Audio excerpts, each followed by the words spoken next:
Welcome to Starbucks. तब तक हमने उस दिन के बारे में जाना था जब मोरान चवैनिंग से नफरत करने लग गया था। लेकिन आपको क्या सच में ऐसा लगता है कि केवल यही वो वजह होगी? जल्दी पता लगेगा। और उसी दिन से उसे शिमी से हमदर्दी भी होने लगी थी। तो आगे की कहानी शुरू करते हैं। क्योंकि उस फेरी में जादू का इस्तेमाल करा गया था तो वह काफ़ी जल्दी जल्दी ट्रैवल कर रही थी कि वह लोग यांगसो बंदरगाह पर जल्दी ही सुबह तक पहुंच जाते हैं। उस बंदरगाह पर पहले से ही कुछ दूत मौजूद थे जो कि इनके स्वागत के लिए वहां खड़े हुए थे। वहीं साइड में घोड़ों का अस्तबल था। शायद आगे उन्हें इन घोड़ों के द्वारा ही अपने आगे की मंजिल पूरी करनी है। वहीं बंदरगाह के पास में ही उन सब ने नाश्ता करा। लेकिन क्योंकि फैदर कबीले के लोग जन्नत से आए थे, उन्हें आम इंसानों की तरह खाने की आवश्यकता नहीं थी। इसीलिए वह बस एक कोने में जाकर ध्यान लगा रहे थे। सुबह का ही वक्त था तो ज़्यादा लोग उधर मौजूद नहीं थे, लेकिन कुछ नाव चलाने वाले ही वहाँ मौजूद थे और इकट्ठा होके दलिया खाते हुए उन लोगों को देख रहे थे, यानी कि हमारे कैरेक्टर्स को। मोरन उनकी बातें सुनने की कोशिश करता है। एक बोलता है, अरे हाँ हाँ मुझे पता है, इनके कपड़ों से ही ये लोअर कल्टीवेशन के लगते हैं। ये ज़रूर वहीं से आए होंगे। क्या? लोअर कल्टीवेशन तो बहुत दूर है, हमारा कबीला तो उनसे बात तक नहीं करता, तो तुम्हें कैसे पता कि वहीं के हैं ये? अरे ज़रा उनकी पोशाक पे उस चिन्ह को देखो। क्या वो चिन्ह वैसा नहीं है जो कि होली नाइट गार्डियन में था? होली नाइट गार्डियन मतलब वही लकड़ी का यंत्र जो कि बुरी शक्तियों को हमसे दूर करता है। वहीं उनकी बात सुनते हुए एक शख्स शुमैंग के हाथों की तरफ उस चिन्ह को देखता है। अरे हाँ तुम सही कह रहे हो, लेकिन वो है कौन जिन्होंने होली नाइट गार्डियन बनाया था? दूसरा शख्स कहता है, मैंने सुना है वो शशंक पीक के युहैंग एल्डर ने बनाया था। युहैंग एल्डर? कौन है युहैंग एल्डर? क्या वो ज़्यादा शक्तिशाली है, इतना शक्तिशाली कि हमारे गू कबीले के राजा जियांग को भी पछाड़ दे? हाँ हाँ, क्या तुमने बीडो इमॉर्टल के बारे में नहीं सुना क्या? वैसे मुझे भी नहीं पता दोनों में से कौन ज़्यादा शक्तिशाली है। आखिर कल्टीवेटर्स के बारे में हम ध्यान लगा के करेंगे भी क्या, क्योंकि वह जगह शशंक पीक से काफ़ी दूर थी। तो उन लोगों की बोली शशंक पीक के लोगों से थोड़ी अलग थी, इसीलिए मोरान को उनकी बातें समझने में थोड़ी दिक्कत हो रही थी। लेकिन चवैनिंग उसे सब समझ आ रहा था। वो समझ गया था कि होली नाइट गार्डियन जो कि चवैनिंग ने आम लोगों के लिए बनाया था ताकि वह इसका इस्तेमाल करके बुरी शक्तियों से दूर रह सके, वो सक्सेसफुली सब तक पहुंच चुका है कि दूर दूर के कबीले भी उस यंत्र का इस्तेमाल करते हैं। तो अगर दोस्तों आपने शांति से पुराने एपिसोड्स देखे होंगे तो आपको समझ आ गया होगा कि ये किस यंत्र की बात हो रही है। ये चीज़ जान के चवैनिंग को तसल्ली मिलती है कि वह ये तक सोचने लगता है कि जब वो वापस शशंक पीक पहुँचेंगे तो वो और इन सब के लिए थोड़े हल्के यंत्र बनाएगा ताकि आसानी से वह सब लोग रोज़मर्रा में इसका इस्तेमाल कर सकें। नाश्ता करने के बाद वे लोग सीधा निकल गए और 4 घंटे के अंदर माउंट जिहुआ पहुँचे। वह पहाड़ इतना बर्फीला था कि उन लोगों को उधर सफ़र करने में काफ़ी दिक्कत हो रही थी कि वे मान चुके थे कि वे सच में अमर लोगों की नगरी में जा रहे हैं, तभी तो इतना जोखिम उन्हें झेलना पड़ रहा है। तभी एक जगह पहुंचने के बाद फैदर कबीले के लोग 3 बार सीटी बजाते हैं। उसे बजाते ही एक छोटी सुनहरी रंग की चिड़िया आती है। वह आगे उड़ने लगती है जिससे वह सभी लोग उसका पीछा कर रहे होते हैं। और ऐसे ही वह चिड़िया उन्हें एक विशाल पर मनमोहक झील के किनारे ले आती है जहाँ एक झरना बहते हुए काफ़ी खूबसूरत लग रहा था। तभी फैदर कबीले की जो लीडर थी वो बोलती है, कृपया आप कल्टीवेटर्स थोड़ा पीछे हो जाइए। और उसके बाद वो अपने हाथों से हवा में एक मंत्र बनाती है जिससे एक रोशनी उस झरने की ओर जाती है और उस झरने को 2 भागों में बांट देती है। और वो कबीले के लोग उन कल्टीवेटर्स की ओर देखते हैं, यानी मोरान, शुमेंग, शिमी और शियाशिनी।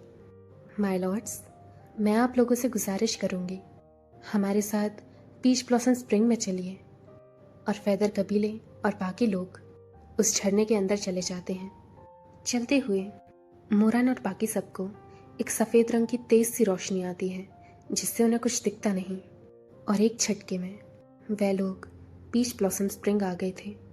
वह जगह काफ़ी बड़ी थी जिसकी कोई सीमा नहीं थी, लेकिन उनकी आम दुनिया की तरह ही यहाँ भी उसी तरह की चहल पहल थी।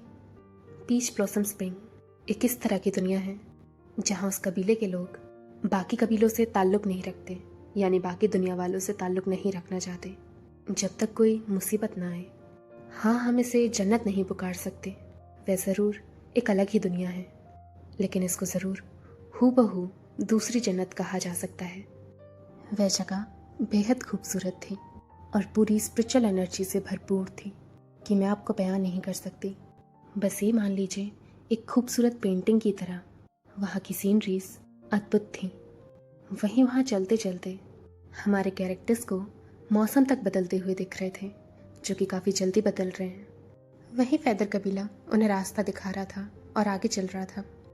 पहली बारी में मोरन और उसके साथियों को जंगल की तरफ गुजरना पड़ा, जहाँ उनके कानों में बहती हुई नदियों की आवाज़ें गूंज रही थीं। दोनों किनारों पर वे जंगली जानवरों और बाकी वानरों को देख रहे थे, जो कि अपनी आवाज़ निकाल रहे थे। फिर वे बाहर निकलकर शहरी इलाके में आते हैं, जहाँ काफ़ी बड़े बड़े खेत थे। हवा के साथ गेहूं की फसलें लहरा रही थीं।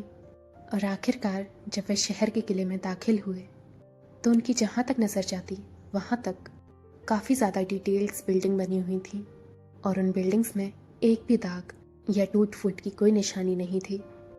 पीच ब्लॉसम स्प्रिंग का जो कैपिटल था, यानी कि कैपिटल सिटी, वह बेहद ही शानदार और खूबसूरत थी।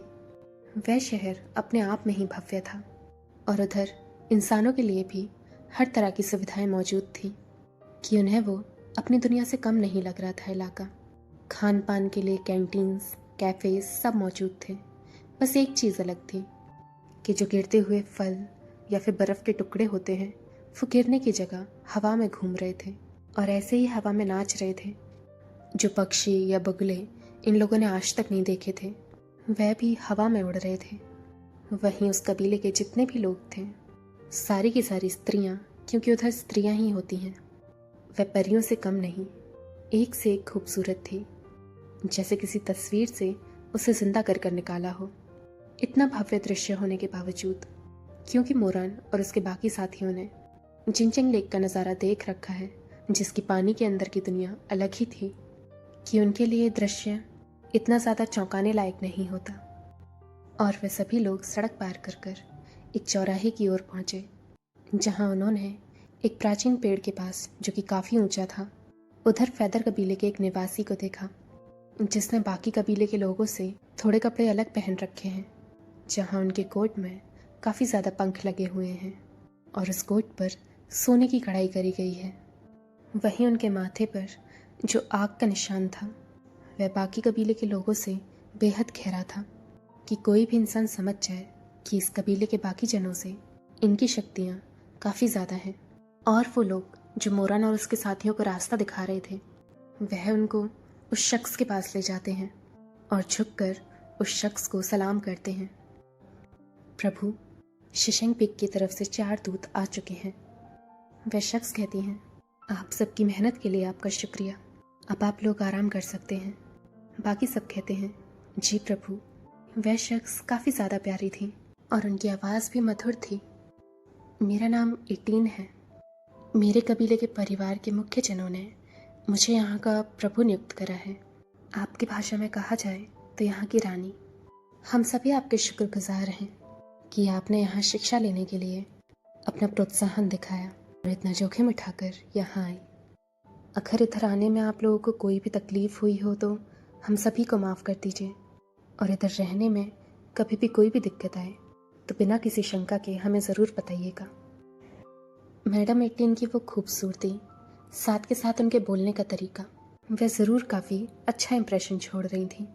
भले ही शुमैंग को अपने अलावा किसी की भी सुंदरता बर्दाश्त नहीं होती, लेकिन इधर वो भी मैडम 18 के इस ग्रेस से प्रभावित हो गया और मुस्कुरा कर कहा, जियानजुन, आप बहुत ही अच्छे हैं, लेकिन ये नाम 18 अजीब नहीं है?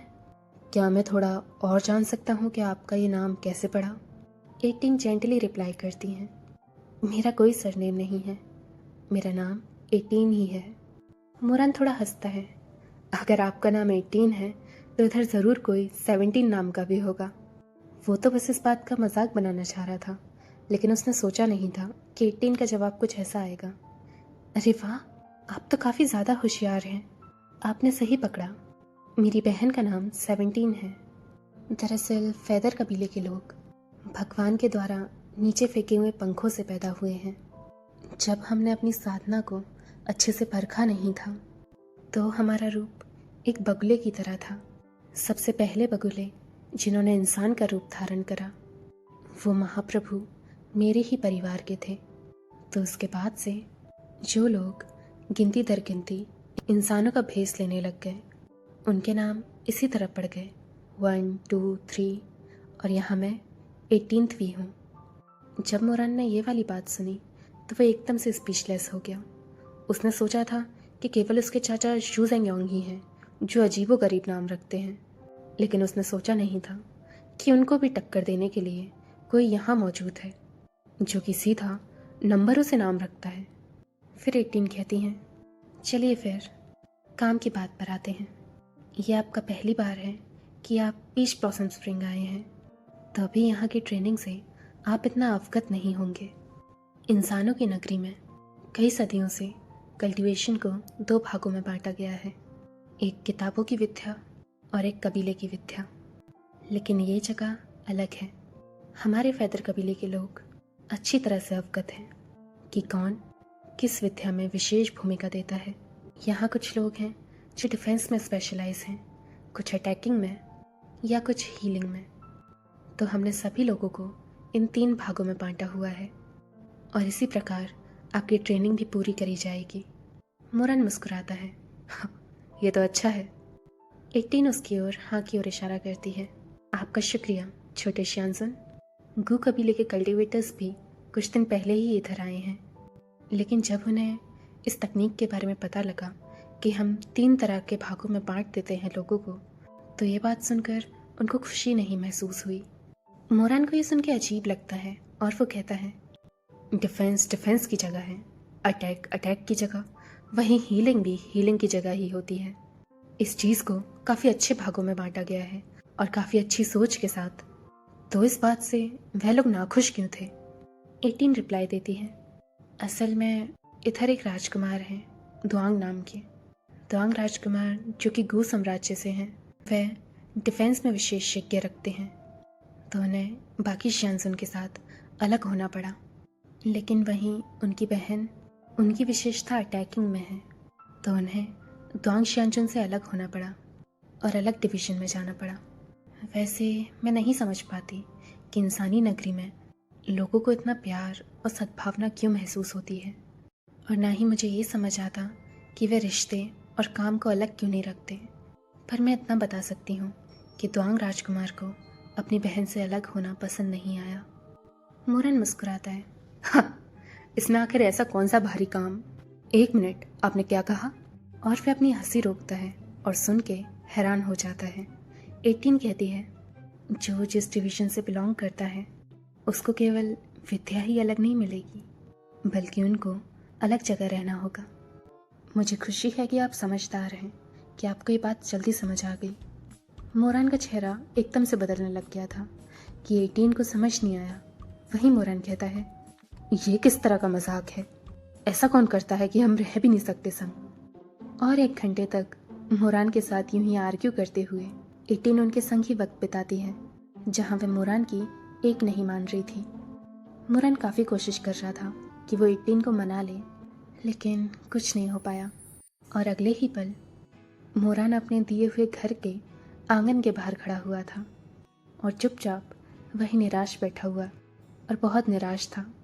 वो, शुमैंग और शियाशिनी तीनों ही अटैकिंग फील्ड में थे, जो कि पीच ब्लॉसम स्प्रिंग के ईस्ट साइड था।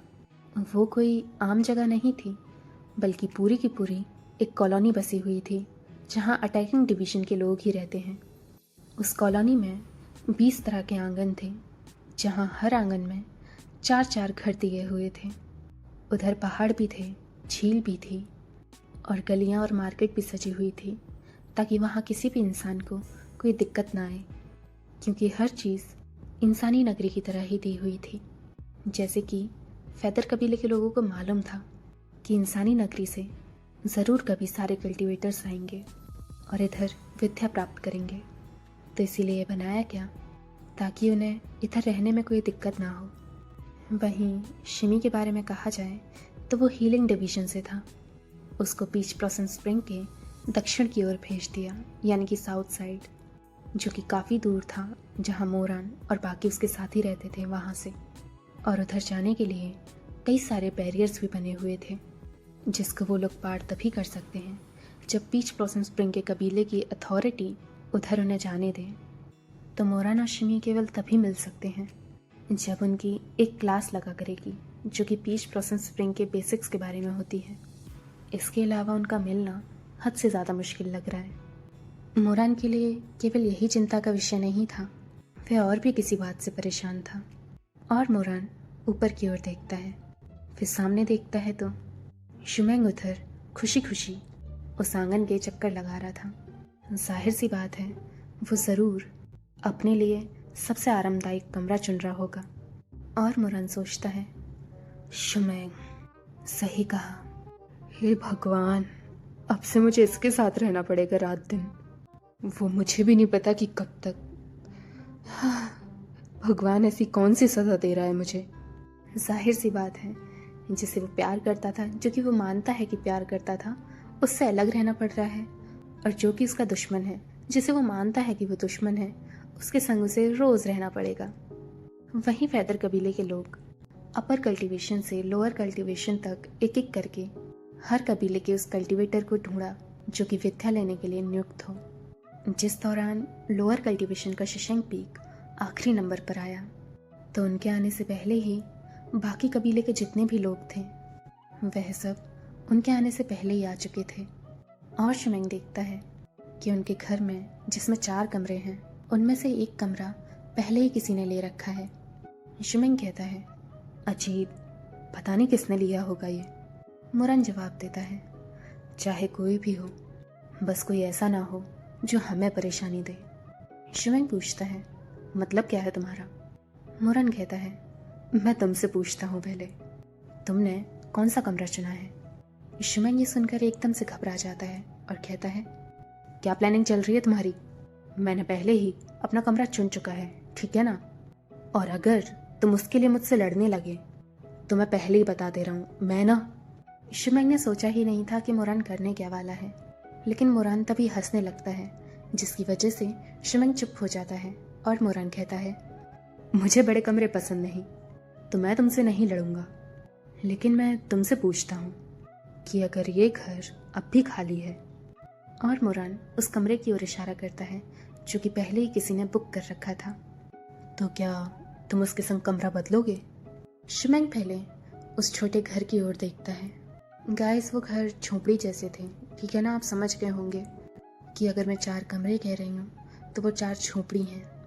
तुम्हें क्या लगता है मैं पागल हूँ क्या? ज़रूरी थोड़ी है कि मैं उसके संग बदलूंगा। जाहिर सी बात है मैं नहीं बदलूंगा। और ये छोटा सा ही कमरा है, मुझे क्यों चाहिए ये?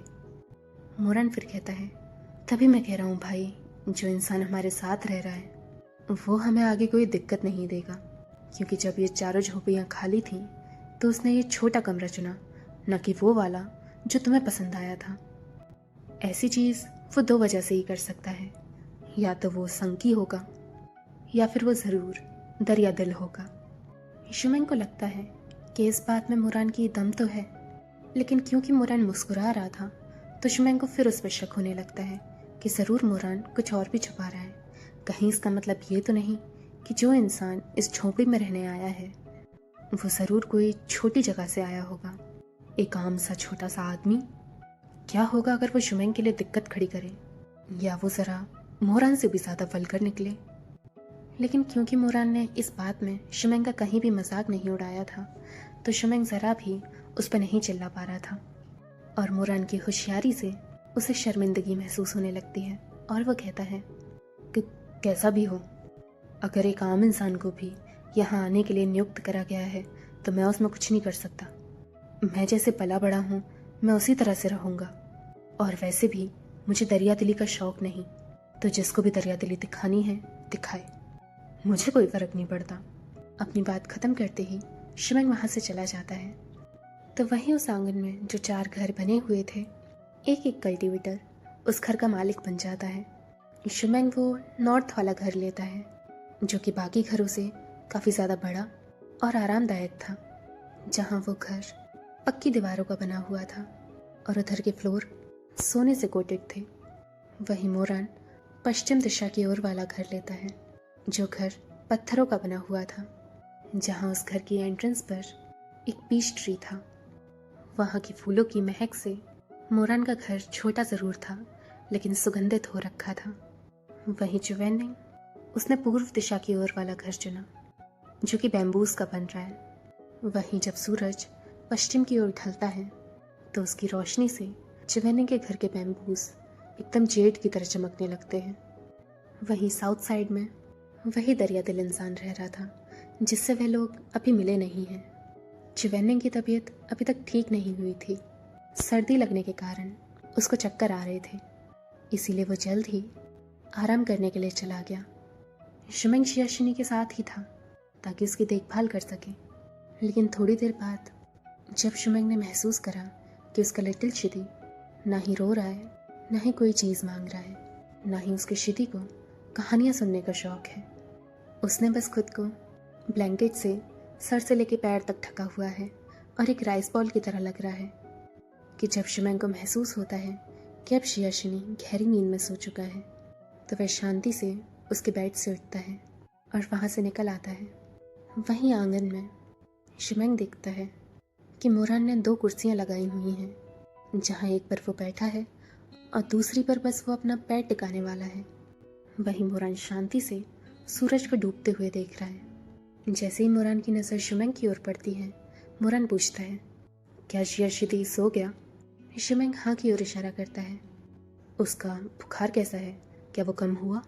शुमेंग कहता है, अगर तुम्हें उसकी इतनी चिंता है तो तुम अंदर जाकर उसे देख क्यों नहीं लेते? मोरान हंसता है, हाँ, वो छोटा पैकेट, मैं अच्छे से जानता हूँ कि अभी उसे नींद नहीं आई होगी, और अगर उसे नींद आ भी रही होगी तो मेरे जाते ही वह चौकन्ना हो जाएगा और उठ जाएगा। शुमेंग उसकी ओर देखता है और कहता है, चलो, तुम्हें इस चीज़ का तो एहसास है। इतनी समझदारी देख के तो मुझे खुशी हुई तुम्हारी। नहीं तो मुझे लगता था कि तुम किसी कुत्ते या बिल्ली की तरह हो, जिसे केवल आंगन में कुर्सी डालकर आराम फरमाने का शौक है। हाँ, आलसी। मोरान हंसता है और पूछता है, हाँ, तुम्हें कैसे पता मैं आलसी हूँ? और तभी हाइटेंग ब्लॉसम का एक फूल मोरान के हाथों पर गिरता है। वह उसे पकड़ता है और बोलता है, तुम नहीं समझोगे भाई, मैं यहाँ इसीलिए बैठा हुआ हूँ क्योंकि इधर आलस दिखाते हुए मुझे एक सीक्रेट के बारे में पता चल रहा है। ज़रूरी है शुमेंग इसके बारे में पूछना नहीं चाहता था, लेकिन फिर भी वो क्यूरियस था। लेकिन जब उसे समझ आता है कि मोरान तो उसे कुछ बता ही नहीं रहा है आगे, तो फिर वो आखिरकार पूछ ही लेता है, कैसा सीक्रेट? मोरान अपने हाथों से उसकी ओर इशारा करता है, अपने कान लाओ, मैं तुम्हें सीक्रेट के बारे में बताता हूँ। शुमेंग चाहता नहीं था, लेकिन फिर भी वो अपने कान मोरान के पास लाता है।